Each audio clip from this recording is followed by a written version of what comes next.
can create a lot of chaos in your life. So therefore, this His Holiness has made a skillful in prayer, because they couldn't able to let go, from consuming that animal. But after all, it's also a phenomenal picture. So through the blessing and prayer that His Holiness is, out of skillful mean and compassion, told them to make a dough animal. Make an animal out of dough.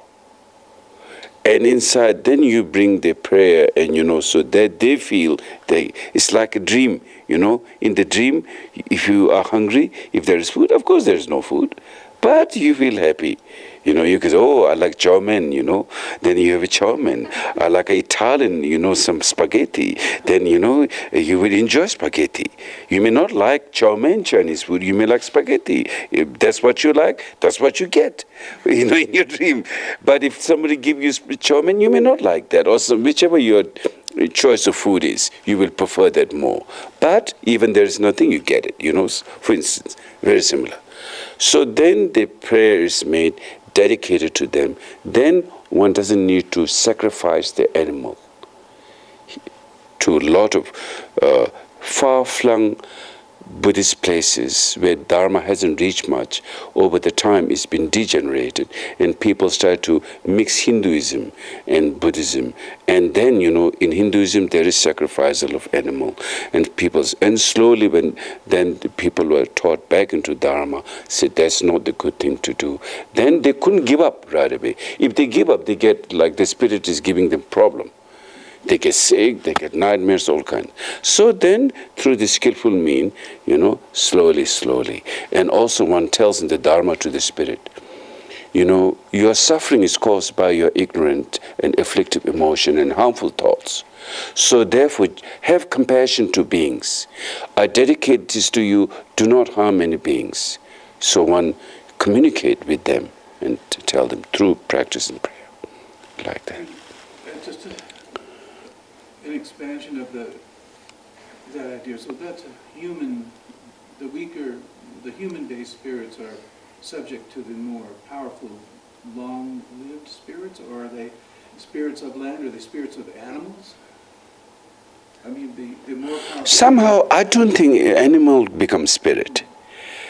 Maybe very rare, I know.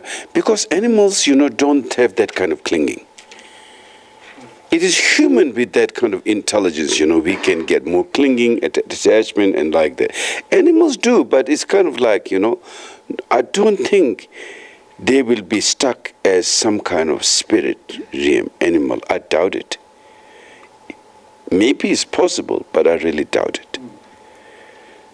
So, what about these bigger boss spirits? Boss spirit. The ones with the bosses. Yeah, they are. You have to be careful. I mean, do they move like from country to country like that? I was last time coming from Dharamsala, I was coming from Dharamsala, and it was, Dharamsala is in state of Himachal Pradesh. And David, you would know, how many gods they have. Hundreds of gods will gather on Dussehra. There's a Kullu festival called, very famous in India, called Dussehra festival. So people bring all the gods on palanquin. Very interesting. If the gods get angry, many people carry, it's so heavy they couldn't carry. It's very interesting. It wouldn't move, that heavy. So when the gods get happy, then people can carry, it moves. So it is, like many phenomenal. So I was driving on the way, coming from Dharamsala to Delhi. Dharamsala to Delhi. And then it was, raining a little bit. Suddenly there come these people carrying God. And what they do, they stop you and ask for money. And many people give, otherwise they're afraid. So God coming, so they stop me. I just, I didn't want to do spirit practice. I just drove away. Suddenly it shows so much hail and rain, I thought this is definitely now it's a little bit angry, showing to be serious. Like even the stones were falling from the, side mountains, like. Then I did my practice, I did my Sutra. Okay, no problem. But they can show a lot of magical shows, Huh? Their nature of these more... Their nature is they need attention. This dualistic mind, that's the dualistic mind. They're fascinated to their attention, their domination, So now in spirit, like in Dharmapalas in Tibetan, we have the protectors of the Dharma. There are two kinds. Wisdom protector. So therefore Dalai Lama, His Holiness is really emphasizing a lot. For instance, nobody think when you go to Shakyamuni Buddha, Shakyamuni will send you bad energy. It's not spirit. But when Tibetans when Tibetans go to the shrine room of a monastery, they just pay, I'm talking the peasants. The real practitioner will see the qualities and, this tremendous deep reverence for that. But most Tibetans, they go to the main shrine, see Shakyamuni Buddha statue, they go. Then they go to the other room where there's protected deity. They get scared, and that's where they make, all the offering and like that. Because they think if they don't do it right, they will be, given a hard time. So in protective deity, wisdom protected deities, because they're enlightened, no harm. Those who are not enlightened, they can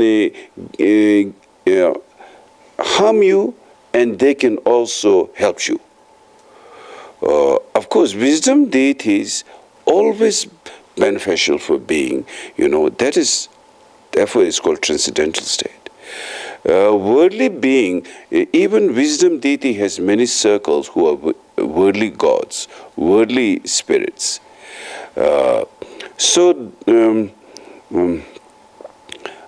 is a Tibetan saying, because, spiritual practices develop so much in Tibet, there's jokes also, of, as I said, though the wisdom deity doesn't have concept, but its retinue. Means the retinue who are not enlightened, they can harm you, so be careful. Though the wisdom deity have no conceptual, transcended from all egos, but the retinues. So the retinues you want to be careful, so to speak, is the expression. So spirit, those who are not enlightened, because as long as there is ego, like, in our own mind, when we have ego, there is always danger of harming someone, right? Afflicting emotion. So once we have transcended that can never happen. So like that. One last thing. I read in the life story of Padmasambhava said that there'll be tertons arising to carry on revealing the treasures of enlightened mind. Mm.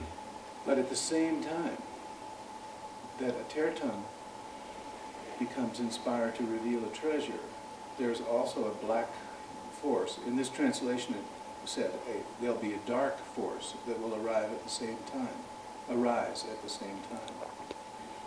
Now, is that always the case?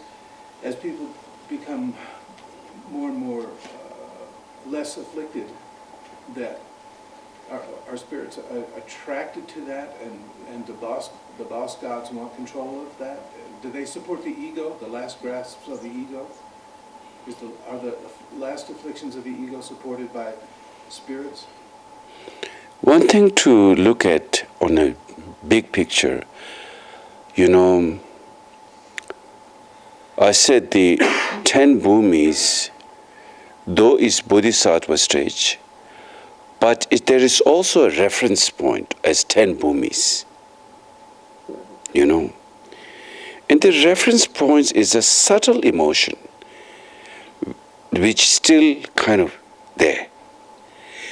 If the subtle emotion is transcended, then what Arya Deva says, first you abandon unwholesome act, in the middle you abandon ego, thirdly all views all reference are transcended. Because in dependent arising nature, you can't find a reference point. The essence transcended. So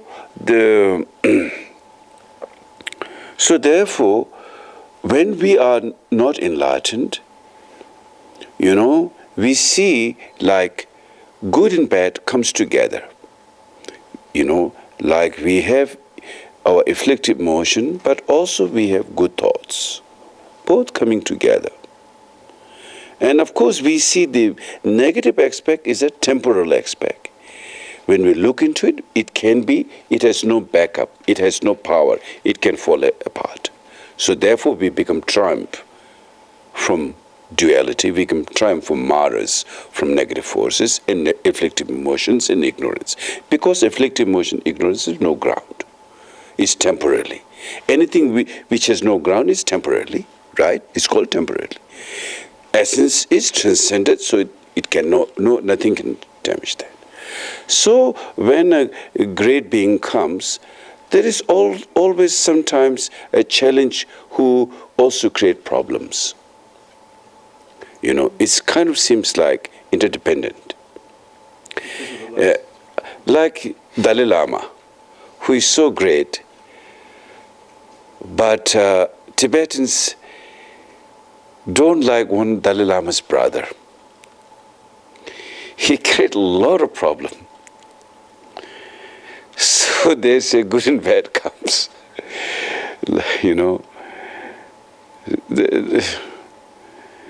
And during Shakyamuni Buddha's time, there is a legend, one who always tried to create problem to Buddha.